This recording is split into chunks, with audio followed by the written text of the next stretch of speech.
Welcome to the deep dive. Yeah. You know, we hear it all the time, right? If you want to tackle something big, maybe a new project or even just starting at the gym. You need confidence first. Got to build it up before you jump in. Exactly. That's the standard advice. But what if? Oh. What if that whole idea is actually, well, maybe the main thing holding you back? That's precisely what we're digging into today. We're looking at some challenging ideas from transformational strategist Lee Tunney-Ware, specifically from his work, The Confidence Illusion. Okay. Tunney-Ware. He's known for focusing on alignment, coherence, moving away from motivation and confidence as primary drivers. That's right. He sees them as unstable. His goal is guiding people towards what he calls pure coherence. So our mission today is to really unpack this argument, this idea that confidence is essentially an illusion, and that coherence is, well, the better, more stable place to operate from, for action, for insight, for leadership, absolutely. Yeah. And the core thesis really sets the stage. It's provocative. The moment you think you need confidence, you've actually already stepped away from yourself. Wow. Okay, that completely flips the script. Usually we think, oh, I lack confidence, I need to fix that, like it's a missing piece. But if this thesis holds, the very feeling of needing confidence isn't the problem itself. It's more like a symptom, a sign of some deeper internal separation. Separation. Between what? Like thought and action. Exactly. When thought and action aren't just one smooth movement, that's when the gap appears. And that's where this feeling of needing confidence rushes in. So how quickly does that happen? When does this confidence illusion actually show up? It's instantaneous. The need for confidence, that feeling, it only pops up when there's some kind of interference between what you intend to do and actually doing it. And what triggers that interference? Usually it's judgment. The second we start judging the situation or predicting failure or, comparing ourselves. Comparison. That's a big one. Huge. The moment the mind jumps ahead or sideways, instead of just being with the action itself, that's the trigger. Okay, but here's the paradox then, right? If needing confidence comes from that separation, trying harder to feel confident. Yeah, you see where this is going. The more mental energy you pour into thinking about being confident, trying to manufacture that feeling. The more separate you become, the less coherent. Precisely. It's counterproductive. You're basically reinforcing the idea that your natural state isn't good enough. You're creating friction, mental noise where there wasn't any before. Instead of just flowing with the intent. Right. Which, according to this material, should be effortless when you're aligned. Okay, so that separation, that feeling, what's it feeding on? What are the roots of that hesitation we all feel sometimes? The source mentions fiction and something about false currency. Yeah, let's start with the fiction part. It's often about imagined failure. People think they lack confidence because they're afraid of failing. But are they afraid of actual failure that's happening right now? Usually not. It's more like they're picturing it, right? Before presentation, you're not feeling yet, but you're imagining messing up, how awful it might feel. Exactly. You're running these internal simulations, how you might look, what people might think, all these potential negative outcomes. And that internal movie becomes the reason to hesitate, even though none of it is real. It becomes evidence in the mind, as Tunney-Ware puts it. So you get paralyzed or at least slowed down by something entirely constructed internally. Hesitation built on pure fiction. Wow. The fear feels real, but the source is made up. Manufactured internally, yes. Yeah. And this often connects directly to the other trap you mentioned, chasing external value, this idea of false currency. Okay, explain that. How does value connect to confidence? Well, sometimes what feels like a lack of confidence isn't really about capability. It's about feeling like you don't have inherent value or the right to act. So you look at someone else who seems to act freely, boldly, and you assume their confidence is what gives them worth or permission.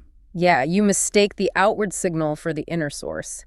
But the argument here is that true coherence, that internal alignment, is what actually removes the need for external approval in the first place. Okay. So if you're not coherent, you start chasing the illusion of confidence, hoping it will get you that external validation. Exactly. Confidence becomes this stand-in, this false currency, as the author calls it, something you try to trade for belonging, for acceptance from others. Which means you're always looking outside yourself for stability. That sounds exhausting. It is, because external validation is inherently fickle. You'll never feel truly stable relying on it. So how does this system keep running?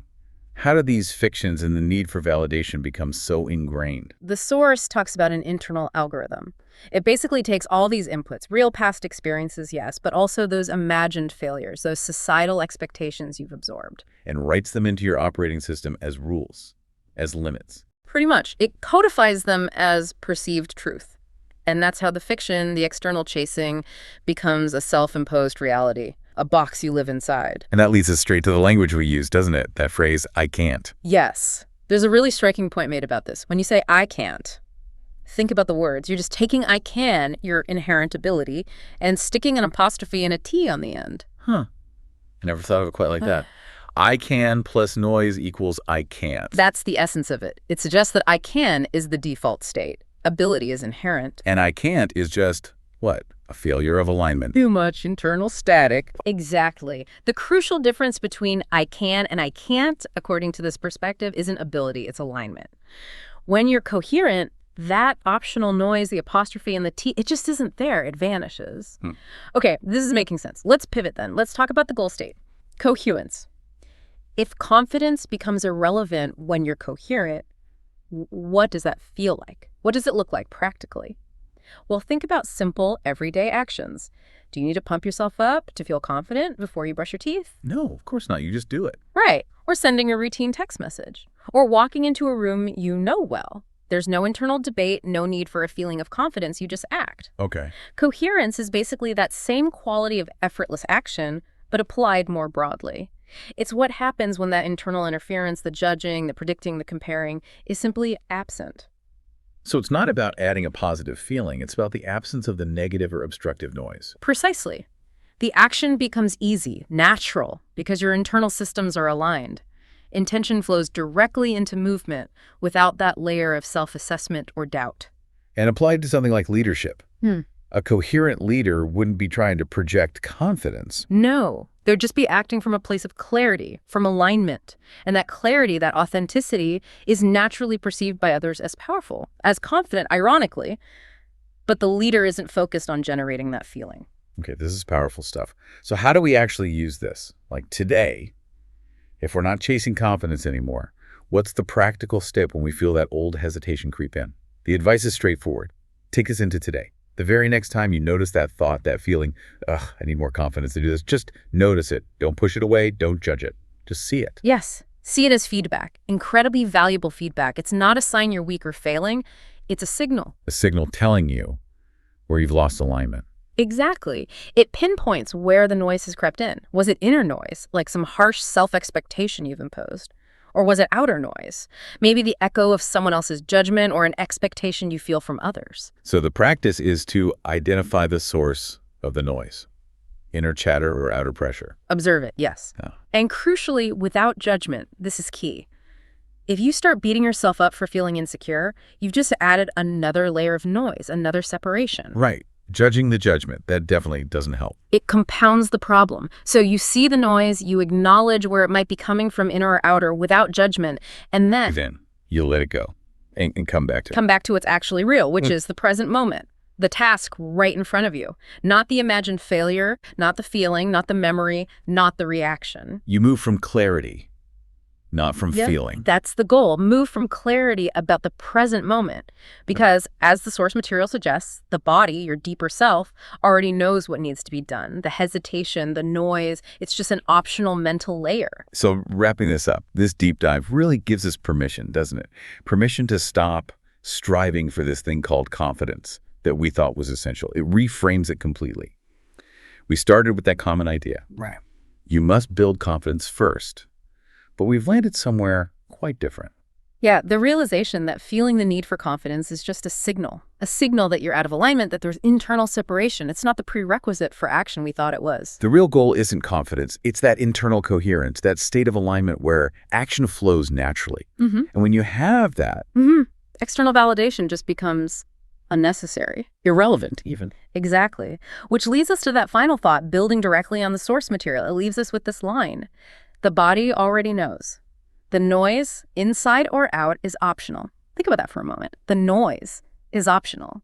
How much of the friction you feel every day, that hesitation, that feeling of I can't, is actually just optional noise you're choosing to tune into? How often are we layering on these fictional limits, these imagined problems, when the clarity, the knowing of what to do next is already right here in the present? You don't need to force the certainty. Maybe you just need to quiet the noise, stop listening to the separation, and access the wisdom your body, your aligned self already holds. Something to really consider.